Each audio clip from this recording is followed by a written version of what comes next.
A fast food chain is taking a licking for its finger-licking good chicken shaped like a rat?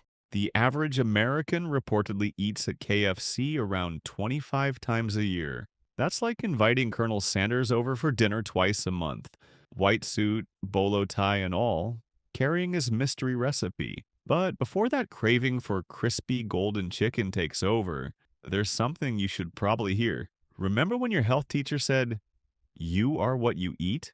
If that's true, a lot of us are basically walking, talking deep fryers coated in 11 herbs and spices. Last week, I found a leftover KFC drumstick in my backpack from, wait for it, 3 weeks earlier.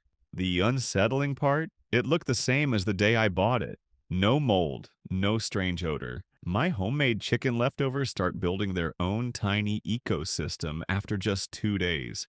A real piece of fried chicken has about 5 or 6 ingredients: chicken, flour, salt, pepper, maybe a little buttermilk if you're feeling fancy. But KFC's recipe reads more like a lab sheet than a home cooked meal. We're talking dozens of additives, stabilizers, preservatives, and mystery seasonings that sound like they came out of a science kit, not your grandmother's kitchen. Let's talk about the infamous original recipe. KFC guards this thing like a national treasure. 11 secret herbs and spices? It feels more like a marketing hook than a wellness minded choice. And even if the exact blend is tucked away in a vault somewhere, the list of ingredients actually used in their kitchens is far less mysterious. We're talking monosodium glutamate, anti caking agents, and hydrogenated oils, enough to make a nutritionist break out in hives. The chicken itself is often injected with a sodium solution to puff it up and make it taste juicier.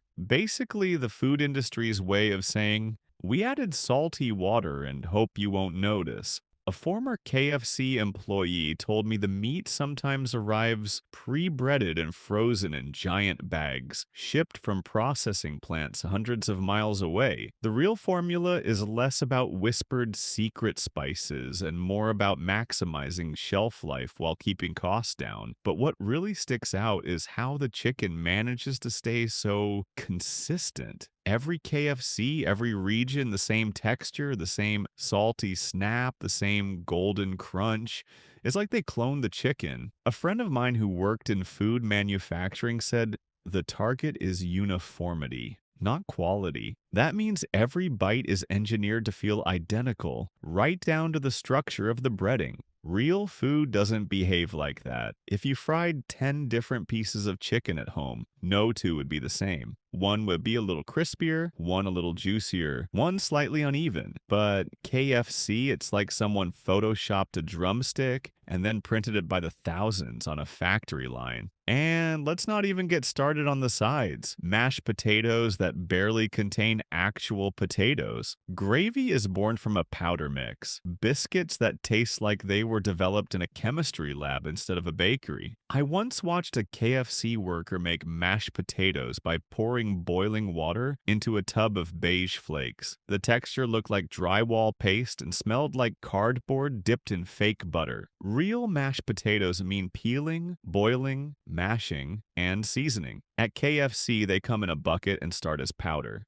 Their macaroni and cheese, orange goo poured over soft noodles that somehow manage to be both way too salty and completely bland at the same time. It looks like comfort food, sure, but they forgot the comforting part. Here's the wild twist. Some of their supposedly better choices are actually worse for you than the classics. Take the chicken sandwich. Sounds pretty mild, right? A piece of chicken, a little mayo, a bun. But that sandwich packs over 700 calories and nearly 1,500 milligrams of sodium. That's more than half your daily limit in a single sitting. Their pot pie, buttery crust, creamy filling, chunks of chicken, sounds homestyle, but it's one of the most calorie-dense items on the whole menu. Over 700 calories and more sodium than you'd find in 3 servings of canned soup. A friend of mine tried switching to the grilled chicken to be good. He figured, hey, no frying, this must be better. What he got was a piece of meat soaked in marinade, charred on the outside and somehow still rubbery in the middle. And the sodium, almost identical to the fried version. Speaking of sodium, one medium side dish, the coleslaw, has more sodium than a bag of regular potato chips. That's coleslaw. The side your grandmother made with cabbage, vinegar, and a pinch of sugar. KFC's version tastes like it was marinated in a salt shaker. And then there's the infamous double down. Remember that? 2 slabs of fried chicken with cheese and bacon wedged in the middle. No bun, just meat holding more meat. It's a sandwich. Except the bread is also meat. The first time I saw it, I assumed it was a prank. Then I realized they were serious. One of those clocks in at over 1,800 milligrams of sodium. That's like licking a salt block at a farm and calling it lunch. But the surprise didn't stop at the savory stuff. The dessert lineup can be sneaky too. You'd think dessert would be the safest part. A cookie, a slice of cake, maybe a chocolate chip biscuit. How bad could it be? Pretty tough, apparently. Their chocolate chip cookie has around 15 grams of sugar, and that's one cookie. Their chocolate cake slice, over 400 calories. That's basically an entire candy bar with frosting. And the sugar isn't only in sweets. One of their sauces, honey barbecue, packs over 10 grams of sugar per packet. That's more sugar than a scoop of ice cream. Dip your chicken into a couple of those and you're basically eating dessert disguised as lunch. The psychology behind it all is almost impressive. KFC tries to convince you that you're treating yourself, that you're getting real Southern cooking made with care and tradition. But what you're actually getting is a fast food version of a Southern meal that's been engineered, dehydrated, frozen, and reheated until it barely resembles the original. My cousin from Georgia put it best. KFC is to Southern food what reality shows are to real life. Technically, it resembles the thing, but it's completely artificial. And let's talk about those chicken buckets. A bucket of food. That used to sound fun. Family style, nostalgic. Now it sounds like a challenge. One 8-piece bucket carries enough calories to feed a small village. Add in 2 sides and biscuits, and you're staring at more than 3,000 calories. That's more than most folks should eat in a full day. But the marketing says family dinner, a bonding moment. And sure, everyone's bonding over shared indigestion. A friend of mine tried feeding his family only KFC for a week just to test it. He figured it was cheaper than groceries and faster than cooking. By day 4, his kids were begging for broccoli. That's when you know something's off. The youngest said, "Daddy, this chicken makes my tummy sad." Out of the mouths of babes, his grocery bill went down, but the cost of napkins, stomach meds, and regret went way up. By the week's end, he'd spent more than usual and felt like he'd swallowed a grease-soaked brick. He joked he needed a detox vacation, just from chicken. But here's the part that really makes you pause. The meat quality. KFC says they use high-quality chicken. Former employees and insiders have described something else. Some locations reportedly use meat that's been frozen for weeks, sometimes months. And not just frozen, pre-seasoned, pre-breaded, pre-everything. By the time it hits the fryer, it's been through more processes than a passport application. One employee said, "It shows up in boxes already looking like chicken nuggets. We drop it in hot oil and hope it comes out golden." That's not cooking, that's reheating with flair. One of the scariest bits is how little most customers know about what's packed into that crunchy bite. Most people assume it's chicken and flour, maybe a whisper of secret spices. But when you scan what's actually in the breading mix, it gets weird, fast. Anti-foaming agents, texturizers, flavor enhancers, stabilizers. Words you can't pronounce unless you moonlight as a chemist. One ingredient, sodium aluminum phosphate, shows up in industrial applications like cement. At KFC, it's just part of the crunch. Let's talk about the oil, the magic potion that delivers that golden brown coat. KFC commonly uses hydrogenated soybean oil, which is a fancy way of saying potential trans fat territory. Trans fats are so unhealthy that they've been banned or heavily restricted in many places. But residues can still creep into fast food fryer oil. And it's not just the kind of oil, it's how often it gets changed. Former workers say the oil may be swapped only every few days depending on how busy the store is. That means your chicken could be swimming in the same oil that's already been used in 100 other meals. That oil isn't just seasoned, it's ancient. And then there's the packaging. It looks friendly enough. smiling kernel, red and white stripes, a paper box that feels like it came from a church picnic. But have you noticed how greasy the box gets? That's not moisture, that's oil leaking straight through. I once left a box of leftover KFC on my car seat. By morning, the grease had seeped through the box, through a paper bag, and stained the upholstery. That chicken left a mark. Literally. If your food is oily enough to ruin furniture, maybe it's time to rethink what it's doing inside your body. Their promotional items are another trick. Every couple of months, KFC rolls out something wild. A sandwich with donuts as the bun, popcorn chicken pizza, fried chicken wraps with nacho cheese. It's like a committee of sleep-deprived college students designed the menu at 3 a.m. These items are built to go viral, not because they taste amazing, but because they shock people. They're not cuisine. They're publicity stunts dipped in batter. Folks line up, snap a photo, and post it like they toured a modern art exhibit. But when the camera's off, they're left holding a sandwich that tastes like regret and sugar. Now, let's talk beverages. You walk in thinking you'll get a chicken combo and a small drink. But those small cups aren't small anymore. KFC's idea of small is what used to be a large in the 90s. One medium soft drink can pack more than 60 grams of sugar. That's like drinking 2 candy bars, then wondering why you feel wiped out. Meal upgrades are constant. Want to make that a large? For just $1 more, you can double the regret. It's not hospitality, it's nutritional sabotage with a smile. And if you try to outsmart the system by choosing water, good luck. Some locations don't even have free water cups out in the open. You have to ask. And when you do, you get a tiny cup that looks like it came from the dentist's rinse station. It's barely enough to wet your mouth, let alone quench a thirst. It's like they're nudging you into buying soda. And their infamous sweet tea. One serving carries so much sugar that it makes soda look like a health drink. I once tried calculating how much sugar was in a large, sweet tea. Halfway through, I started questioning my life choices. Let's not overlook the marketing. The entire KFC brand runs on nostalgia. Southern charm. That friendly Colonel Sanders drawl promising a homemade meal. But here's the truth. It's not homemade. It's not fresh. It's not even particularly Southern anymore. The brand belongs to a multinational corporation that also owns Taco Bell and Pizza Hut. It's about as Southern as a boardroom in a New York tower. The commercials make it look like a grandma in the back is plating your dinner. In reality, it's a teenager pulling trays from a freezer while checking their phone. And then there was the chicken shortage saga. Remember that?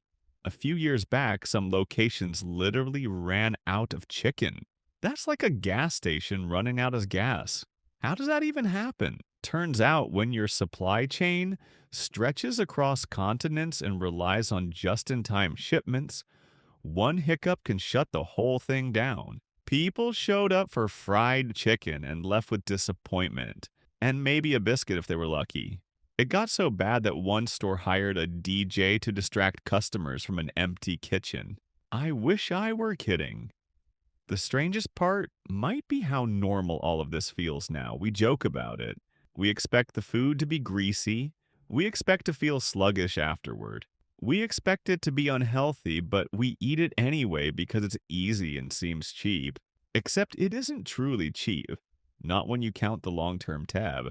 Doctor visits, blood pressure meds, afternoon crashes, missed work days. That 8-piece bucket might be $20 today, but in 20 years, what did that habit cost? How much is convenience actually worth? A friend of mine decided to ditch KFC for a full month just to see. No grand statement. He was simply tired of feeling like a human grease trap after lunch. The first few days were rough. Cravings hit hard. Every billboard, every ad, even the smell of fryer oil down the block felt like a siren song. His car kept drifting into the KFC lot like it had muscle memory. He had to physically steer away like he was dodging an X at the grocery store. By the end of week 1, something shifted. He stopped feeling bloated all the time. His skin looked clearer. That weird film on his tongue after meals? Gone. His energy felt even across the day instead of spiking and crashing like a roller coaster. He slept better. The biggest change was mental.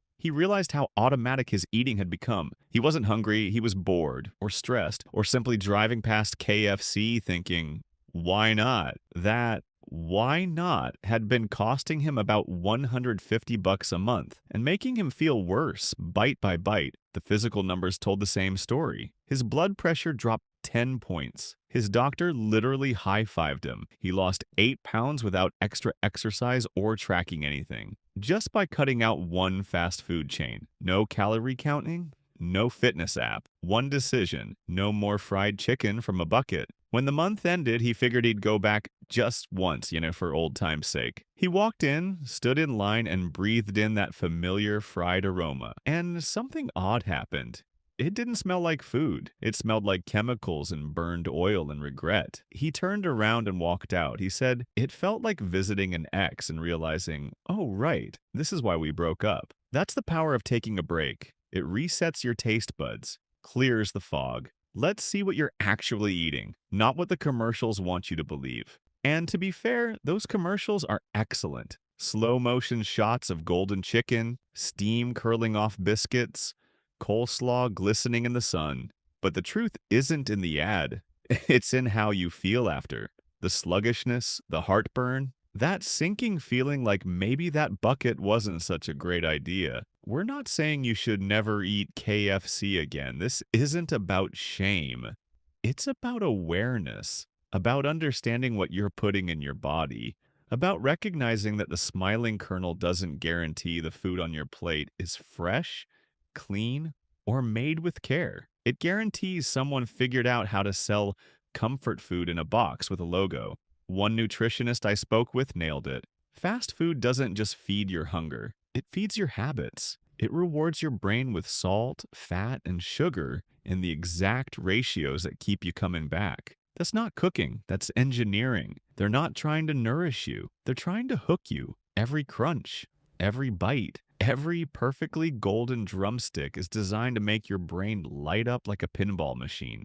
Even the slogans play into it. Finger licking good. It's not about what's in the food. It's about how it makes you feel for 3 minutes, right before the food coma hits. And once the novelty fades, you're left with a bag of bones, an empty cup, and your stomach quietly whispering, why did we do this? I once asked a former KFC manager what he thought of the food after leaving the job. He paused, then said, honestly, when you see it made every day, it changes you. I haven't eaten it since I quit.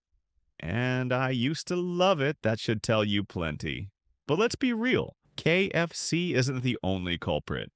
This isn't about a single chain. It's about the fast food machine as a whole. The illusion of convenience, the myth of value, the promise of huge flavor hides the cost to your health. When we eat without thinking, we give away something more precious than money. We hand over our awareness, our power to choose what actually serves us. Here's a simple challenge. Try making your own fried chicken at home. Real chicken, real flour, real oil. It'll take longer, it'll be messier, but it'll taste better. It'll feel like food again. Not a product, not a brand, not something in a greasy box with a side of disappointment. Food that was made with intention, not just instructions. Or go simpler. Roast a chicken, slice some fresh vegetables, make a salad that isn't drenched in sugar-loaded dressing. Because when you strip away the packaging and the marketing, food should give to your body, not take from it. It should fuel your day, not drain your energy. KFC will always have a place in our culture. For some, it's tied to memories, Sunday dinners, family road trips. That one Thanksgiving, your uncle brought a bucket because he forgot to cook. And that's fine, but memories don't have to dictate your habits. You can remember something fondly without needing to relive it every week. So the next time you're driving past that red and white sign, ask yourself one simple question. Is this what I truly want? Or is this just what I've been trained to crave? Because there's a big difference between hunger and habit.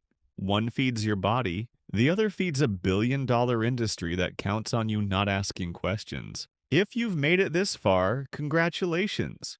You're already more informed than most people in the drive-thru line. What you do with that information is up to you. But whatever you choose, let it be a real choice, not autopilot, not a reflex, a conscious, intentional decision. Because when it comes to what you eat, you deserve more than a reheated drumstick and a clever slogan. And if you still crave that fried chicken flavor, maybe it's time to take back the recipe, your kitchen, your ingredients, your rules. You might not have 11 secret herbs and spices, but at least you'll know exactly what you're eating. And that's worth more than any value meal ever offered. Colonel Sanders might have had a charming smile, but your body will thank you for not falling for it. Thanks for watching. If this helped you shop with clearer eyes, share it with a friend who loves a good meal. Because a real meal isn't just cheap, it's safe, clean, and worth eating.